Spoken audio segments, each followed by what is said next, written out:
कृष्ण ऐसे ही हैं जो अपनी समीक्षा का अवसर देते हैं।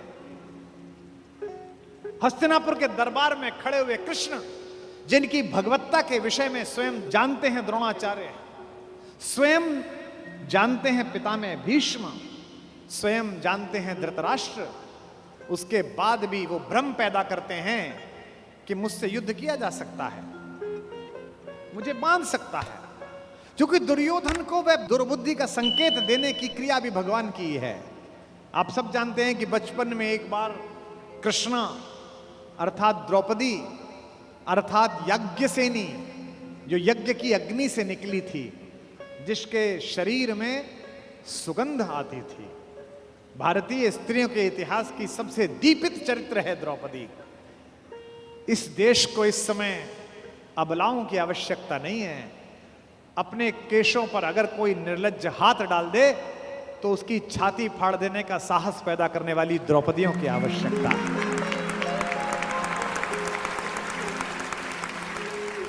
भगवान यूं तो शांति लेने के लिए गए थे।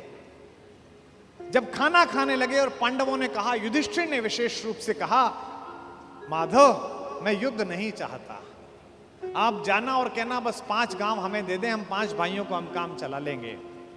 माधव ने कहा, बड़े भैया जो आपने कहा है वही होगा। लेकिन माधव तो युद्ध ही चाहते थे। माधव चाहते थे कि एक बार निरंकुश शासकों के छोटे छोटे राज्य विगलित हों और एक अखंड विश्व में अखंड भारत का निर्माण हो, भारत की एक अखंड श्रृंखला का निर्माण हो। शांति ऐसे नहीं आती। शांति नहीं तब तक जब तक सुख भाग न नर का सम हो, नहीं किसी को बहुत अधिक हो, नहीं किसी को कम हो। ये कहा अर्जुन ने, लेकिन युधिष्ठिर ने नहीं मानी, बड़े भैया ने नहीं मानी। ये जो बड़े भैया लोग होते हैं बड़े शांतिपूर्ण होते हैं। शांति शांति शांति। हर घर में कुछ युधिष्ठिरों की आवश्यकता भी है, लेकिन हर घर में ऐसे लोगों की आवश्यकता है कि अगर कोई निर्लज्ज कुलवधू के आंचल पर हाथ डालने की कोशिश करे तो वो बिना बड़े भैया से पूछे अपना गांडीव उठा ले और अपनी गदा उठा ले। ऐसे लोगों की आवश्यकता है। और समय पर ये गांडीव और गदा नहीं उठे तो मान लेना कि समाज में महाभारत प्रतीक्षा कर रहा है। पृथ्वी लाशों से पटेगी, कोई नहीं रोक सकता। शांति लेने के लिए गए। कृष्णा ने भोजन कराया, द्रौपदी ने भोजन कराया। भोजन कराने के बाद निर्वासन की कुटिया से कृष्णा बाहर आई और हाथ धुलाने लगी माधव के। तो उसने कान्हा से पूछा कि कान्हा, याद है तुम गर्मी की छुट्टी में हमारे घर आए थे? कृष्ण ने कहा, याद है कृष्णा, तुम मुझसे चौसर में हार गए थे। कृष्ण ने कहा, याद है कृष्णा, मैंने तुमसे कहा था कि मैं इस हार का कुछ लूंगी, जिसे कहते हैं ना O2 अंग्रेजी में, I O2। तो द्रौपदी ने कहा, कृष्णा ने कहा, You owe to me, तुम्हारा मुझ पर उधार है। एक वादा उधार है, एक कसम उधार है, एक शपथ उधार है। और वादा कैसे तोड़ देते, वचन को कैसे भंग कर देते कृष्ण? क्योंकि मैंने पहले भी बताया था कृष्ण कुछ अलग नहीं है। कृष्ण भी तो उसी खानदान का कंटिन्यूएशन है जो ये कहता है कि रघुकुल रीति सदा चली आई, प्राण जाई पर वचन न जाई। भी तो वही है, बस सूर्य से चंद्र में आए हैं, इतना ही तो हुआ है। मुस्कुराते हुए कृष्ण ने कहा, मांग क्यों मांगती है, आज क्यों मांगती है? बोले यही समय है। हस्तिनापुर क्यों जा रहे हो? कृष्ण ने कहा, अरे अंदर बात नहीं सुनी, बड़े भैया कह रहे थे शांति लेने जा रहा हूं, जाओ शांति लेके आओ। द्रौपदी ने कहा, तुम्हें उस हारी हुई बाजी की शपथ देती हूं, युद्ध लेकर लौटना। यह तो कृष्ण को पता ही था कि युद्ध मिलेगा, लेकिन शठ को, मूढ़ को, दुष्ट को अंतिम समय तक समझाना आवश्यक है, ताकि विश्व भर को, समाज को संदेश जा सके कि यह तो पिटने का ही अधिकारी था। किसी मूर्ख को, किसी जड़ को, किसी पापी को, लगातार बदतमीजी करने वाले किसी व्यक्ति को आपको पता हो और आप सड़क पर पीट दो तो 4 लोग उसके समर्थन में खड़े हो जाएंगे, क्यों इस भले आदमी को मार रहे हो? लेकिन वो लगातार बदतमीजी गली में करे, मोहल्ले में लगातार गुंडई करे, उससे पूरा मोहल्ला परेशान हो, और एक दिन कोई लड़का जिसकी जवानी ठीक से फूटी हो वो पकड़ के उसे थपड़िया दे और छाती पे घुटना रख के बैठ जाए तो लोग कहेंगे सही पिटाई हुई इसकी, ऐसी योग्य था। दुर्योधन पिटना है, दुर्योधन की मृत्यु तय है, ये तो तय है। लेकिन कृष्ण जगत को भी बताना चाहते थे। महाकवि दिनकर कहते हैं वर्षों तक वन में घूम घूम, बाधा विघ्नों को चूम चूम, सह धूप घाम पानी पत्थर, पांडव आए कुछ और निखर, सौभाग्य न सब दिन सोता है, देखें आगे कब हो।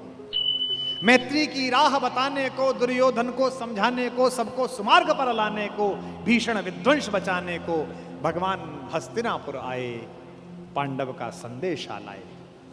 दो न्याय अगर तो आधा दो, दो न्याय अगर तो आधा दो, पर इसमें भी यदि बाधा हो तो दे दो केवल 5 गांव, रखो अपनी धरती तमाम, हम वही खुशी से खाएंगे, परिजन पर आसी न उठाएंगे। दुर्योधन वह भी दे न सका, आशीष समाज की ले न सका, उल्टे हरि को बांधने चला, जो था असाध्य साधने चला। जब नाश मनुज पर छाता है, पहले विवेक मर जाता है।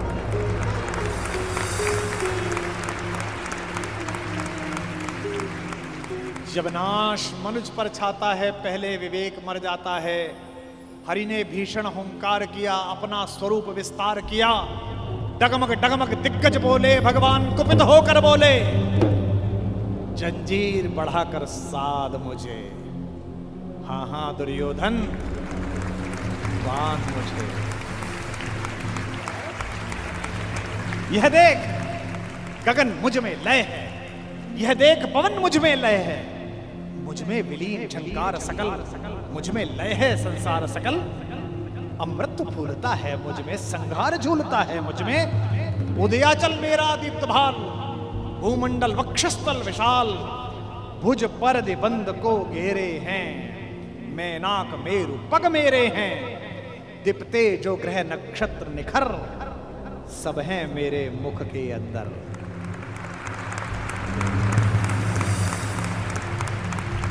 दृग हो तो दृश्य कांड देख, मुझ में सारा ब्रह्मांड,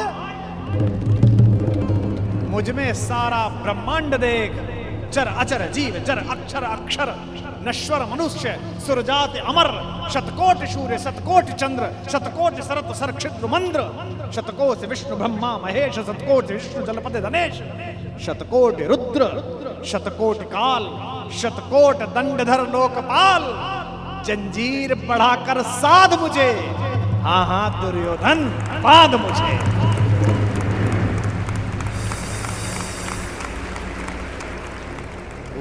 लोक अतल पाताल देख, गत और अनागत काल देख, यह देख जगत का आदि सृजन, यह देख महाभारत का रण, मृतकों से पटी हुई भू है, पहचान कहां इसमें तू है।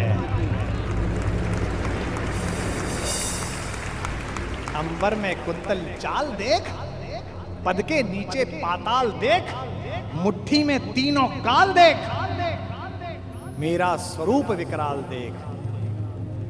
सब जन्म मुझी से पाते हैं, सब लौट मुझी में आते हैं, जिह्वा से कड़ती ज्वाल देख, सांसों से पाता जन्म पवन, पड़ जाती मेरी दृष्टि जिधर, हंसने लगती है सृष्टि उधर, मैं जभी मूंदता हूं लोचन, छा जाता चारों ओर मरण।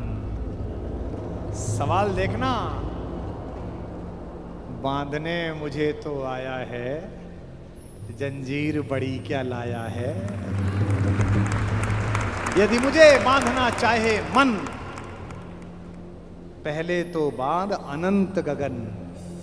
और ये 2 पंक्ति भगवान का भरत वाक्य, सूने को साध न सकता है, वह मुझे बांध कब सकता है।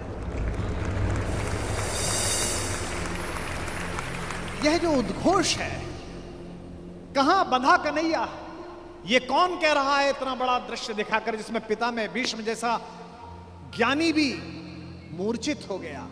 केवल एक बचा देखने वाला, केवल एक ने देखा। किसने? विदुर ने। धृतराष्ट्र तो मन की आंखों से महसूस कर रहे होंगे, पर विदुर ने वो साक्षात दृश्य देखा जिसके घर का साग खाकर गए। ये जो कन्हैया है, जो दुर्योधन को देखने का अवसर भी नहीं देता, जो कहता है कि अगर विश्व को साध सकता है, शून्य को साध सकता है, तो मुझे बांधना।